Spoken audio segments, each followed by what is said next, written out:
Hello guys, ഞാൻ മഞ്ജു. ഞാൻ കുറേ ദിവസത്തിന് ശേഷമായിട്ട് ഇന്നൊരു വീഡിയോ ചെയ്യുന്നത്.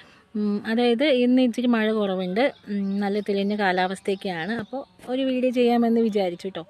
ഓക്കെ, അപ്പോൾ നമ്മളിപ്പോൾ സോഷ്യൽ മീഡിയ തുറന്നു കഴിഞ്ഞപ്പോൾ കാണുന്നതാണ് സൂയിസൈഡ്. ഭർത്തൃ വീട്ടിൽ യുവതി ആത്മഹത്യ ചെയ്തു, ഇങ്ങനത്തെ ന്യൂസുകൾ ഇപ്പോൾ എല്ലാ ദിവസവും കേൾക്കുന്നുണ്ട്. അപ്പോൾ നമ്മൾ ഒരു ഭർത്താവിൻ്റെ ഒരു പ്രശ്നം വരുമ്പോൾ ഒരു പെൺകുട്ടി അല്ലെങ്കിൽ ഒരു പെണ്ണ് ഫസ്റ്റ് ചിന്തിക്കുന്ന സൂയിസൈഡിനെ കുറിച്ച് തന്നെയായിരിക്കും. കാരണം ഒരാളും നമ്മുടെ ജീവിതം അവസാനിപ്പിക്കാൻ ആഗ്രഹിക്കില്ല. പക്ഷേ നമ്മുടെ സാഹചര്യം നമുക്ക് ഒട്ടും പിടിച്ചു നിൽക്കാൻ പറ്റില്ല എന്നാകുമ്പോൾ ഇപ്പോഴത്തെ പെൺകുട്ടികൾ ഏറ്റവും ചിന്തിക്കുന്ന കാരണം നമ്മൾ ആർക്കൊരു ബാധ്യത ആകരുത്. ഇപ്പം നമ്മൾ ചില പെൺകുട്ടികൾ കല്യാണം കഴിഞ്ഞ് ഭർത്തൃ വീട്ടിൽ പീഡനമൊക്കെ സഹിച്ച് ഇറങ്ങി വന്നു കഴിഞ്ഞാൽ നമ്മുടെ സമൂഹം വെറുതെ വിടുമോ? സമൂഹം വെറുതെ വിടില്ല. ഇപ്പോൾ ഭർത്താവ് ഉപേക്ഷിച്ച് അല്ലെങ്കിൽ ഭർത്താവ് മരിച്ചുപോയ ഒരു സ്ത്രീ ഒന്ന് സോഷ്യൽ മീഡിയ ആക്റ്റീവായാൽ പിന്നെ അവരെ കൊല്ലും. അവരെ നമ്മൾ മാക്സിമം അറ്റാക്ക് ചെയ്ത് കൊല്ലും. അപ്പോൾ അതുകൊണ്ടൊക്കെ തന്നെയാണ് ഒരു പെൺകുട്ടികളും പരമാവധി വീട്ടിലേക്ക് വരാത്തത്. പിന്നെ പാരൻസ്, പെൺകുട്ടിയുടെ വീട്ടുകാർ ഉള്ളതൊക്കെ വിറ്റ് പടക്കായിരിക്കും കെട്ടിച്ചു വിടുന്നത്. അപ്പോൾ ഈ പെൺകുട്ടി ചിന്തിക്കുക, ഒരുപക്ഷെ വന്നാൽ പോലും ഈ പാരൻസ് പറയും നിനക്കൊരു അനിയത്തിയുണ്ട് അല്ലെങ്കിൽ ഒരു ഏട്ടനുണ്ട്, അവരെയൊക്കെ ഭാവി നോക്കണ്ടേ. അങ്ങനെ ചിന്തിച്ച് അവരെ മനസ്സിനെ വേദനിപ്പിക്കും. നമ്മളെ ചേർത്ത് പിടിക്കാൻ ആരെങ്കിലും ഉണ്ടെങ്കിൽ മാത്രമേ നമുക്ക് ജീവിക്കാനാകത്തുള്ളൂ. ഇപ്പോൾ സൂയിസൈഡ് കാണുമ്പോൾ ഞാൻ ചിന്തിക്കുകയാണ്, ഒരു പെൺകുട്ടിക്ക് ഓരോ മക്കൾക്ക് എന്ത് സംഭവിക്കുന്നു. കാരണം എത്ര വിദ്യാഭ്യാസമുള്ളവർ പോലും ജീവിതത്തിൽ ജീവിക്കാൻ ആഗ്രഹിക്കില്ല, മരിക്കുവാണ്. ഒരു നിമിഷത്തെ ഒരു പ്രശ്നം അതിജീവിക്കാനുള്ള കഴിവില്ലാഞ്ഞിട്ട് അവർ സൂയിസൈഡ് ചെയ്യുകയാണ്. പക്ഷേ ആ പെൺകുട്ടി ഒരു നിമിഷം ചിന്തിച്ചിരുന്നെങ്കിൽ ഒരു പക്ഷേ അവർ ജീവിക്കാൻ പോകുന്ന മക്കൾക്ക് വേണ്ടി, നാളെ അനാഥരാകുന്ന മക്കൾക്ക് വേണ്ടിയെങ്കിലും.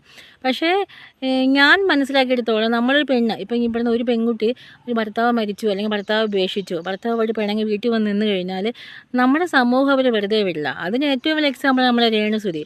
അവരെന്താകട്ടെ, ഇപ്പോൾ അവരെ ഒരുപാട് കാര്യങ്ങൾ എനിക്കിഷ്ടക്കുറവും അവരുടെ സംസാരം ഇതൊക്കെ ഇഷ്ടപ്പെടുന്നു. പക്ഷേ ഭർത്താവ് മരിച്ചു പോയൊരു സ്ത്രീയാണ്. അവർ സമൂഹത്തിൽ നിൽക്കുമ്പോൾ അവരെ വേട്ടയാടുന്ന എന്നുവെച്ചാൽ വളരെ എനിക്കൊണ്ട് ആ രേണുസുതിനെ പോലത്തെ മനസ്സുള്ളവർ ഉള്ളതുകൊണ്ടായിരിക്കും ഒരു പക്ഷേ അവളങ്ങനെ ജീവിച്ചിരിക്കുന്നത്.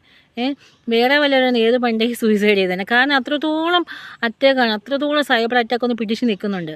അപ്പോൾ അങ്ങനത്തെ മനസ്സൊന്നും ഒരു പെൺകുട്ടിക്ക് ഉണ്ടാവില്ല. അപ്പോൾ അതുപോലെ നമ്മളൊന്ന് പ്രശ്നത്തിൽ പണി നോക്കുക എന്ന് പറഞ്ഞ് ജീവിക്കാൻ പറ്റുന്ന കുറച്ച് പെൺപിള്ളേരെ ഉണ്ടാവുള്ളൂ. അപ്പോൾ എനിക്ക് നിങ്ങളോടൊക്കെ പറയാം, ഇപ്പം ഞാനും ഒരു അമ്മയാണ്, പേരൻസായ നമ്മളോട് പേരൻസിനോട് പറയാനുള്ളൊരു കാര്യം, നമ്മൾ മക്കളെ കെട്ടിച്ച് വിടുമ്പം ചെയ്യേണ്ട ഒരു കാര്യമുണ്ട് കേട്ടോ. അപ്പം ഞാൻ മനസ്സിലാക്കിയെടുത്തോളാണ്, നമുക്കൊരു പെൺകുട്ടിയുണ്ട്, അവർക്ക് നമ്മളെ ഉള്ളതെല്ലാം വിറ്റ് പടക്കി അവരെ കെട്ടിക്കുകയല്ല ചെയ്യേണ്ടത്. ഫസ്റ്റ് നമ്മൾ അവർക്ക് നല്ലൊരു എഡ്യൂക്കേഷൻ കൊടുക്കുക. അവർക്ക് നല്ല എഡ്യൂക്കേഷൻ, നല്ല വിദ്യാഭ്യാസവും നല്ലൊരു ജോലി, അതാണ് അവർക്ക് ഫസ്റ്റ് നമ്മൾ കൊടുക്കേണ്ടത്. നമ്മൾ മക്കളെ കെട്ടിച്ച് വിടുമ്പോൾ നമ്മൾ മക്കളോട് പറയേണ്ട ഒരു കാര്യമുണ്ട്. നമ്മൾ പ്രായപൂർത്തി കഴിഞ്ഞാൽ മക്കളെ മാറ്റി കിടത്തും, വേറെ റൂമിലാവുമല്ലോ കിടത്താം. പറഞ്ഞ മക്കളെ, നിങ്ങൾ എപ്പോൾ വന്നാലും ഏത് പാതിരാത്രി വന്നാലും നിങ്ങൾക്ക് കിടക്കാൻ ഈ ഒരു റൂമുണ്ട് എന്ന് മക്കളെ പറഞ്ഞ് നമ്മൾ ബോധ്യപ്പെടുത്തണം. എന്ത് പ്രശ്നം ഭർത്താവിൻ്റെ വീട്ടിൽ വന്നാലും എനിക്കൊരു വീടുണ്ട്, അല്ലെങ്കിൽ എനിക്ക് എന്നെ ചേർത്ത് പിടിക്കാൻ എൻ്റെ അമ്മയും അപ്പനും ഉണ്ട് എന്നൊരു ബോധ്യം നമ്മുടെ പെൺകുട്ടിയൊക്കെ ഉണ്ടെങ്കിൽ അവരൊരിക്കലും സൂയിസൈഡിലോട്ട് കടക്കത്തില്ല. അപ്പോൾ പാരൻസ് അവർ ഫുൾ സപ്പോർട്ടായിട്ടിരിക്കുക. നമ്മൾ മക്കളെ കെട്ടിച്ചു വിടുമ്പോൾ നമ്മളെല്ലാം വിറ്റ് പടക്കുകയല്ല കെട്ടിക്കേണ്ട. അവർക്ക് ആദ്യം നല്ല എഡ്യൂക്കേഷൻ കൊടുക്കുക, നല്ല ജോബ് കൊടുക്കുക.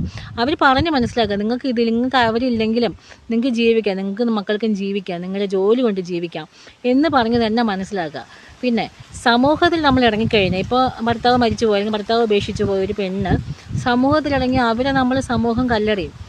ഇപ്പോൾ നമ്മുടെ രേണുസുതിയെ കണ്ടില്ലേ, അവരുടെ പഴയ ഹിസ്റ്ററി. ഇപ്പോൾ അവരുടെ ഭർത്താവിന് ഇല്ലാത്ത ഭാര്യമാരില്ല, എത്ര പേരാണോ വരുന്നത്, ഇതുവരെ ഇല്ല.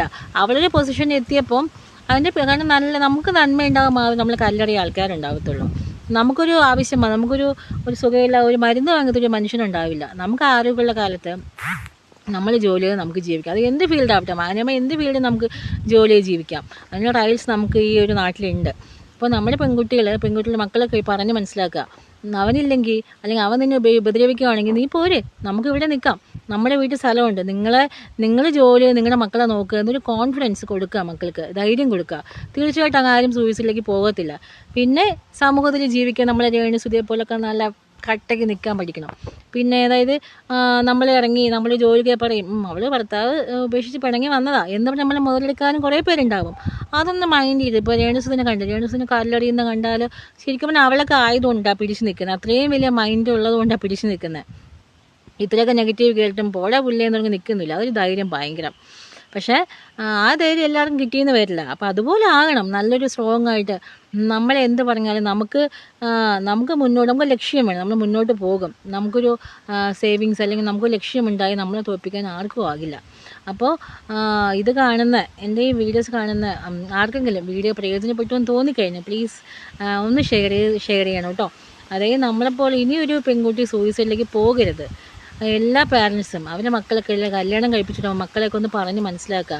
അവർക്ക് നല്ലൊരു എന്താ പറയുക ക്ലാസ്സൊക്കെ കൊടുത്ത് മക്കളെ എപ്പോഴും മക്കളോട് നല്ല ഫ്രണ്ട്ലി ആകുക. പാരൻസ് എപ്പോഴും ഫ്രണ്ട്സ് ആയി കഴിഞ്ഞാൽ പിന്നെ കുറേ പ്രശ്നങ്ങൾ നമ്മളോട് അവർ ഷെയർ ചെയ്യാൻ ശ്രമിക്കും. അതിൻ്റെ സൊല്യൂഷൻ കണ്ടെത്താൻ മാർഗ്ഗം അവർക്ക് പറഞ്ഞു കൊടുക്കുക.